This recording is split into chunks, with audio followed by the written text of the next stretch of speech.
production Les Podcasteurs.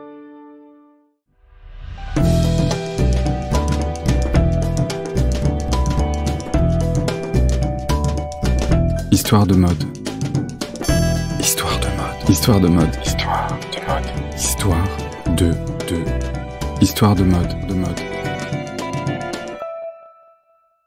Le secret du tailleur Chanel. Ça fait un an presque jour pour jour que j'ai enregistré le premier épisode de ce podcast. Et en repensant au premier épisode, celui intitulé « Ce que nos vies ont de Chanel », je me demande ce que sont devenues ces filles du lycée qui collaient des photos de Chanel sur les couvertures de leurs classeurs. Sont-elles devenues ces femmes aperçues du temps de mon enfance, ces femmes bourgeoises et élégantes, en noir, avec une veste Chanel de couleur, qui conduisaient une Mini, riaient, paraissaient décomplexées, fumaient au volant et glissaient l'album de Lio en cassette dans leur autoradio. Je ne saurais le dire. Tout comme je ne saurais dire si ces images ont réellement existé. Et pourtant, elles me semblent encore si présentes. Mais lorsque je pense à Chanel aujourd'hui, tant d'années plus tard, je songe surtout au sac de Martine sur la console dans l'entrée, chez elle, dans le 16e, et à Nathalie, surgissant du placard, impeccable dans son tailleur. C'était il y a quelques années. Je m'étais réfugié dans l'appartement de Martine, une amie de ma mère, qui avait eu la gentillesse de m'héberger pour un temps. Je traversais une période compliquée. J'avais des intégristes catholiques au basque, c'était l'enfer. On tentait de m'intimider. Je ne pouvais pas rester chez moi, c'était trop dangereux. Je m'étais donc caché là, pour reprendre des forces et organiser ma défense. Et je revois encore, lorsque je suis arrivé en pleine nuit, après avoir fait tout un tas de détours pour m'assurer que personne ne m'avait suivi, le sac Chanel de Martine, sur la console dans l'entrée, éclairé par une petite lampe, comme une veilleuse. C'était le modèle classique, à doublure bordeaux, celui que portait François Sagan, l'authentique. Je me souviens, ça m'avait rassuré. J'adorais passer des soirées chez Martine. Elle avait travaillé longtemps, comme ma mère, dans la parfumerie. J'aimais l'écouter me raconter comment elle avait développé les parfums Saint-Laurent, leur histoire, leur aventure, mais aussi l'attention, le souci du détail qui y était porté. Comme ce temps passé sur les poudriers en forme de cœur, pour que tout soit parfait, jusqu'au bruit qu'ils faisaient lorsqu'on les refermait. C'était d'un tel raffinement.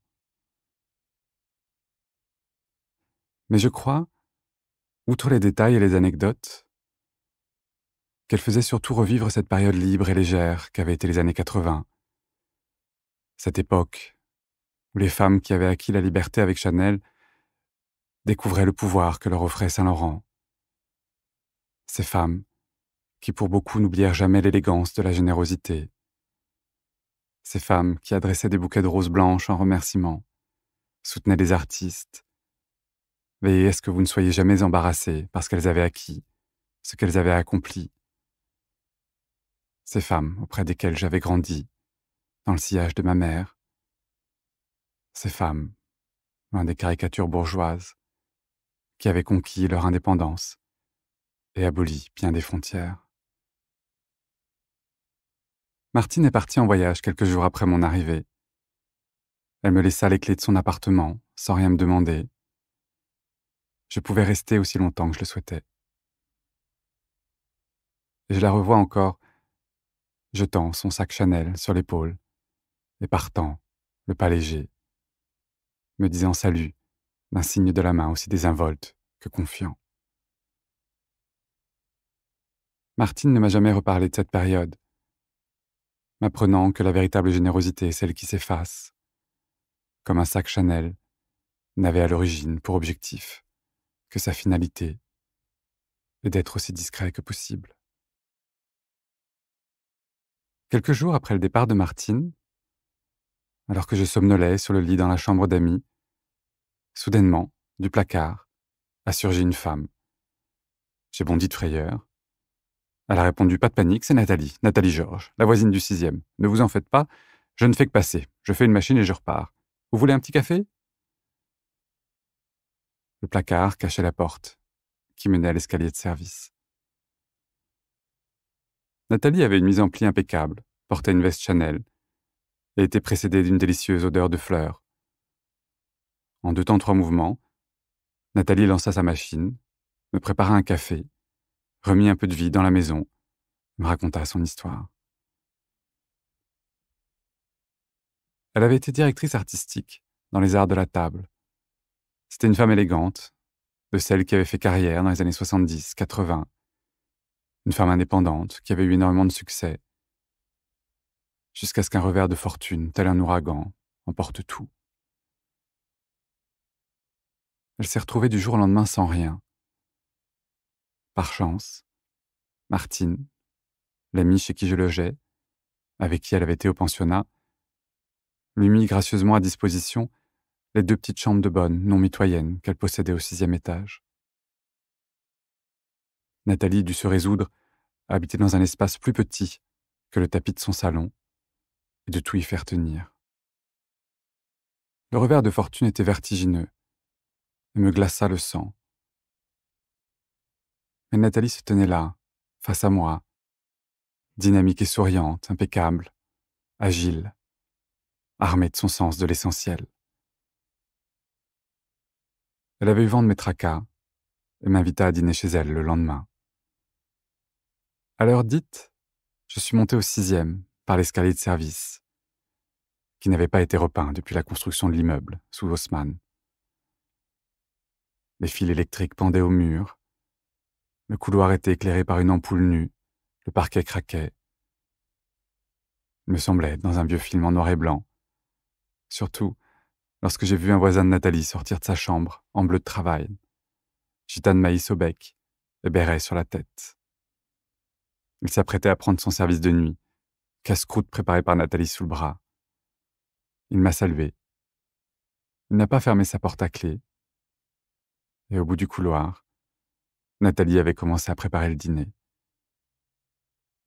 Sa cuisine se résumait à un meuble de 87 cm par 50, surmonté d'une simple plaque électrique. Les portes de ses 2 chambres étaient ouvertes. Son voisin au milieu n'était pas là, sinon elle se serait joint à nous. Devant la première pièce qui servait de chambre à coucher et qui comportait un évier, il y avait une sublime console Garouste et Bonetti, recouverte de livres et de magazines témoignant de sa vie passée. Tout comme sur le portant, parfaitement rangé, une série de vestes Chanel, impeccables. Sa seconde pièce servait de bureau. Les murs étaient recouverts de livres, et au milieu desquels trônait, presque aussi grande que la pièce, une table qui avait été dressée.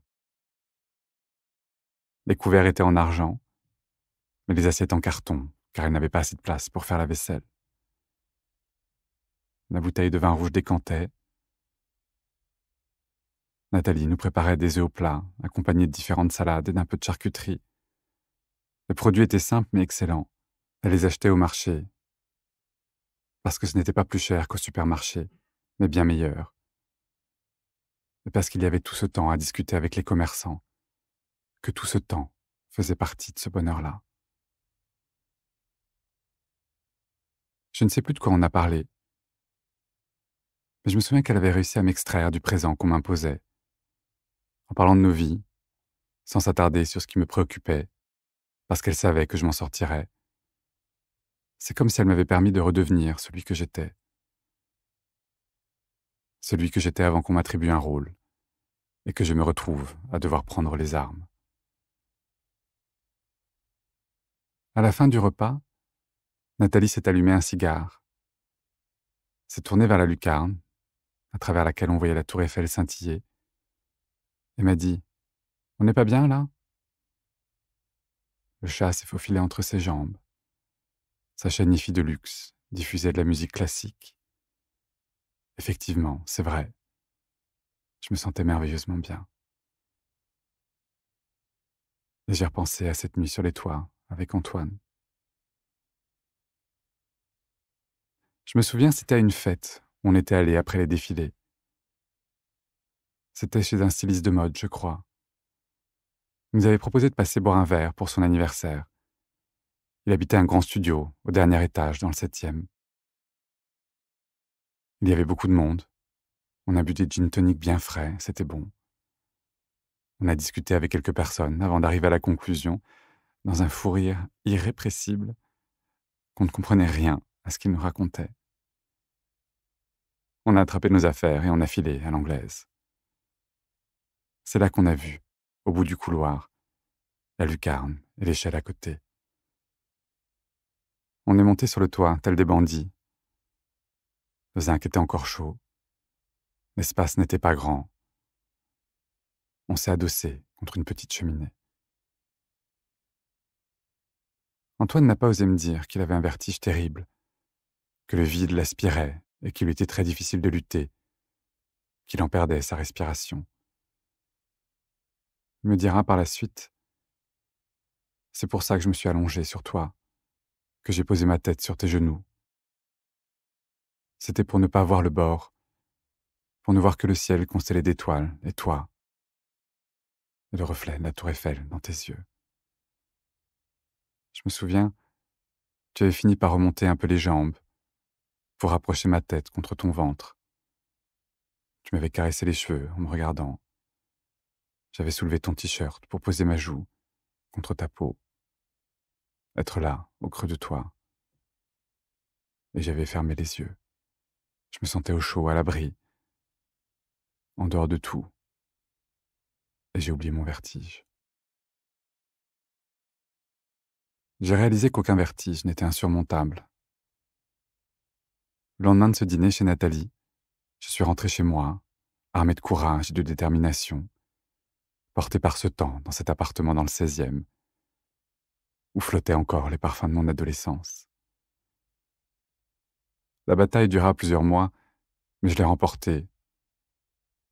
Et de cette période, que je qualifierais longtemps d'enfer, me restera, avec le temps, en mémoire, surtout, ce moment en suspens, ce temps doux, à l'abri, chez Martine, et ce dîner chez Nathalie, à la suite desquels je m'étais redressé, déterminé à remporter ce bras de fer. Porté par l'élégance du cœur de celle qui m'avait accueilli lorsqu'on tenta de me faire tomber. En repensant à Martine et à son sac, ainsi qu'à Nathalie et à ses vestes, j'ai fini par comprendre que le secret de l'élégance, de l'intemporalité du tailleur Chanel, tout comme du sac, résidait dans sa modestie. Le tailleur avait d'abord été pensé pour elle. Mademoiselle avait une silhouette de garçon, sèche, nerveuse, sans hanches. Et elle était hyperactive. Elle avait besoin de bouger. On dit qu'elle se serait inspirée des liftiers d'un hôtel autrichien. C'est possible, je ne sais pas, et qu'importe. Ce qui compte, c'est ce qu'elle en a fait. Un uniforme intemporel pour femme moderne, qu'elle faisait laver à la main, par ses femmes de chambre, afin de l'assouplir, qu'il soit le plus doux, le plus léger possible. De la réouverture de sa maison jusqu'à sa mort, Chanel n'aura eu de cesse de retravailler ce fameux tailleur, qu'elle s'acharna à simplifier, à protéger de toute fantaisie inutile. Il fallait qu'il soit le plus simple possible, ce qui n'empêchait pas de s'amuser en l'accessoirisant, de bijoux, de broches, de camélias. Au fond, c'est peut-être ce que nous devrions tous faire, jour après jour, essayer de simplifier nos vies, pour qu'elles soient le plus souples, le plus léger possible, en les accessoirisant de bouquets de fleurs, de fous rires, de joies impromptues, de surprises et de petits plaisirs. J'ai recroisé Nathalie, il y a quelques mois. Elle venait de sortir un livre, La cuisine du 6e étage, où elle raconte son épopée à travers la cuisine et en donnant ses meilleures recettes, celles que l'on pouvait faire facilement, même si vous habitiez dans une chambre de bonne. J'avais lu un très bel article dessus dans Le Monde, agrémenté d'une magnifique photo d'elle en noir et blanc. Je suis donc allé à la signature de son livre, à la librairie Gallimard, et nous avons à nouveau dîné chez elle, sous les toits, quelques jours plus tard. Rien n'avait changé, à commencer par sa franchise et son énergie. Mais surtout, j'ai réalisé à quel point c'était généreux de raconter son histoire par ce biais-là. Elle n'avait pas de conseils à donner.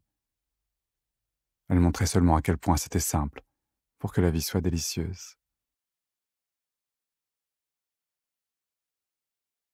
Je ne sais pas ce que sont devenues les filles du lycée, qui portaient Coco de Chanel, se maquillaient et collaient des photos aux couleurs étincelantes, d'Inès de la Fressange ou de Carole Bouquet en Chanel, sur les couvertures de leurs classeurs. Il me semble parfois les apercevoir au loin, mais le plus souvent, lorsque j'essaie de m'en approcher, elles se sont déjà évaporées.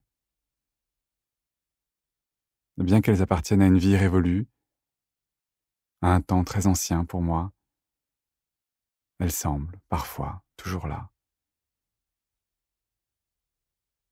Par un drôle de hasard, que je ne m'explique pas, je réalise que ma vie se résume à quelques périodes très différentes, les unes des autres, et qui pourtant, avec le temps, se superposent, se rejoignent, se retrouvent, un peu comme un camailleux. Mais peut-être que nous choisissons les différents aspects de nos vies, en fonction d'une gamme de couleurs, d'un camailleux, dont nous seuls avons le secret, dont l'harmonie dépend de nous seuls. Je vous embrasse, je vous dis merci pour tout. C'était le dernier épisode de la saison 2 d'Histoire de mode. Merci pour vos messages, pour votre soutien. Merci d'avoir parlé de ce programme autour de vous, à vos amis, à ce lien qui se tisse. C'est un vrai bonheur pour moi et je suis ravi de vous retrouver bientôt pour une 3e saison. Je vous embrasse très fort.